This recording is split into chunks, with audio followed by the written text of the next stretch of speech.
Gostei do termo, né, Osório? MUP pode ser também o Movimento Unificado dos Parlamentares, independente de base, de governo ou de oposição.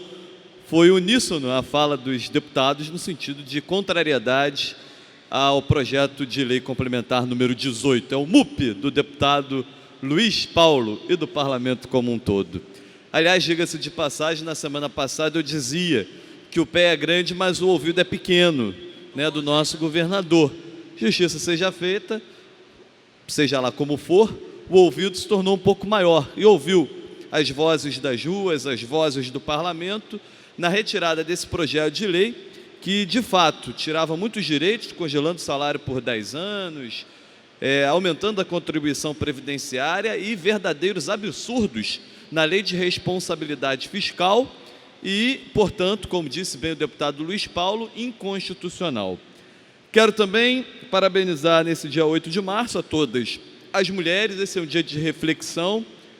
A história do Dia Internacional da Mulher, que começa exatamente com os patrões trancando as suas funcionárias de uma confecção e incendiando essa confecção com as mulheres lá dentro. Eu que venho de uma região onde o polo de confecções de moda íntima, especialmente, é muito forte, polo de moda íntima de Nova Friburgo, segundo, é o maior do Brasil, e, de fato, né, as mulheres merecem toda a nossa atenção, mas, infelizmente, ainda há que se lutar por igualdade. É um absurdo, em pleno ano de 2016, nós estarmos aqui discursando nesse palácio histórico por busca de igualdades entre homens e mulheres, quando essa igualdade já deveria ser um fato e não mais uma luta. Mas não podemos nos acomodar diante daquilo que incomoda. Me incomoda muito essa desigualdade. Então, não dá para acomodar e a batalha deve ser persistente. Mais do que um dia de parabenização às mulheres, é, acima de tudo, um dia, de fato, de reflexão profunda. É por isso que hoje o deputado Dr. Julianelli, o deputado Eliomar, estão apresentando uma lei a essa casa para exatamente ter a discussão. Alguns vão popularizar a lei como a lei do topless, mas não se trata da lei do topless. Se trata do objetivo de dar direitos iguais para homens e mulheres.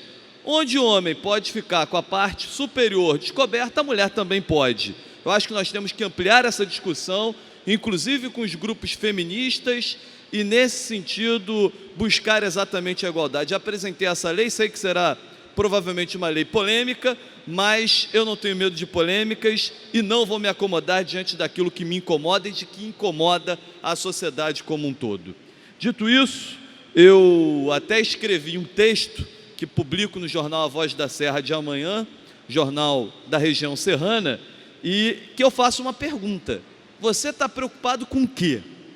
Né? E discorro que eu particularmente não estou preocupado com Lula, com Dilma, com Moro ou com Eduardo Cunha. Também não estou preocupado com a falsa esquerda, a direita, a esquerda verdadeira ou a direita extremista. Eu estou preocupado com o Brasil. Né? Trocamos a política pelo ódio. Esquecemos o Estado de Direito Democrático pela justiça feita pelas próprias mãos. Se esquece que quem condena sem julgamento também será condenado da mesma forma. Nós vivemos um tempo de ditadura tão nocivo, possivelmente tão cruel. Se as coisas continuarem no ritmo que estão, exacerba a minha preocupação. Ditadura do judiciário, ancorada pelo apoio de parte da mesma mídia que consagrou a ditadura militar. É muito estranho, e eu estranho, quando o país tem uma ação que gera grande estabilidade política e o dólar cai muito e a bolsa sobe, o que demonstra exatamente o que o mercado financeiro quer. Aliás, diga-se de passagem, a reação do mercado financeiro deflagra o que os magnatas poderosos querem, aqueles que detêm aquele 1% que detém 99% de toda a riqueza.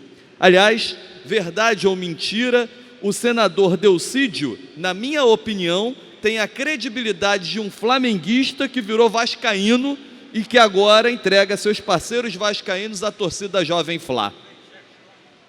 Afinal, a quem interessa tudo isso? Olha, minha gente, é triste dizer, mas não se engane, o Brasil não é dono do seu próprio nariz. Nós, brasileiros, bons ou maus, bons e maus, somos reféns do mercado financeiro que amplia desigualdades em nome de lucros aviltantes de banqueiros.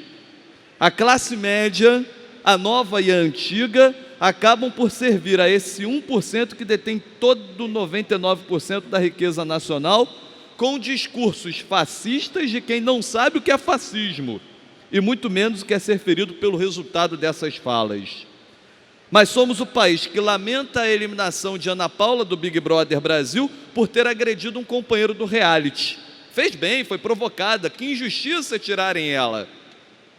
Não me surpreenderia, deputado Eliomar, que no voto ela seria perdoada e ainda ser a grande vencedora do programa.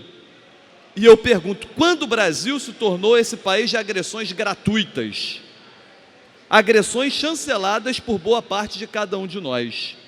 O Brasil virou um país de surdos que gritam asneiras que só os outros pode agredir.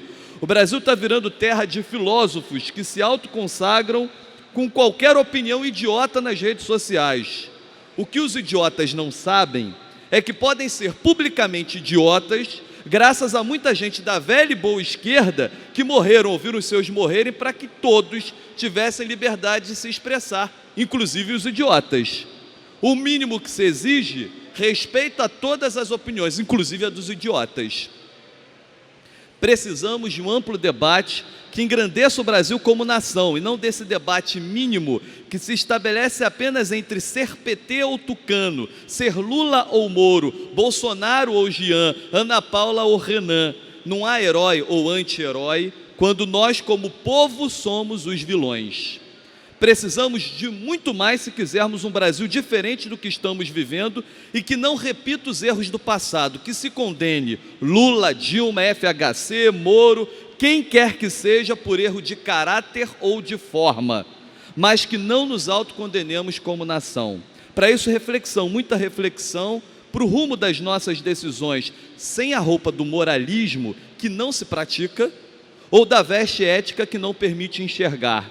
Se a caçada é a um corrupto, que seja a todos, aos que têm conta na Suíça, aos que têm sítio no interior, aos que têm fazenda em Nova Friburgo, a quem teve companheira bancada na Europa por empreiteiras, a quem comprou e vendeu voto nas últimas, penúltimas e últimas eleições. Que se casse essa cultura, esse hábito endêmico do jeitinho. É o tal jeitinho de levar vantagem em tudo, ramificação da raiz de todo esse mal. Eu quero dizer que eu estou preocupado, muito preocupado com o Brasil, muito preocupado com o rumo que as coisas têm tomado. Tenho medo, sim, de uma nova ditadura, tenho medo de muitas coisas. E a pergunta que eu faço, você está preocupado com o quê? Qual é a nossa preocupação? O Brasil tem que sair desse cenário de dualidades, o Brasil tem que sair desse momento de ódio barato, de ódio por rancor a qualquer custo. O Brasil precisa reencontrar o seu rumo de uma nação que sempre foi uma nação que brigou e lutou por suas questões, mas sempre de forma amorosa, de forma pacífica e de forma a se encontrar com a sua própria história.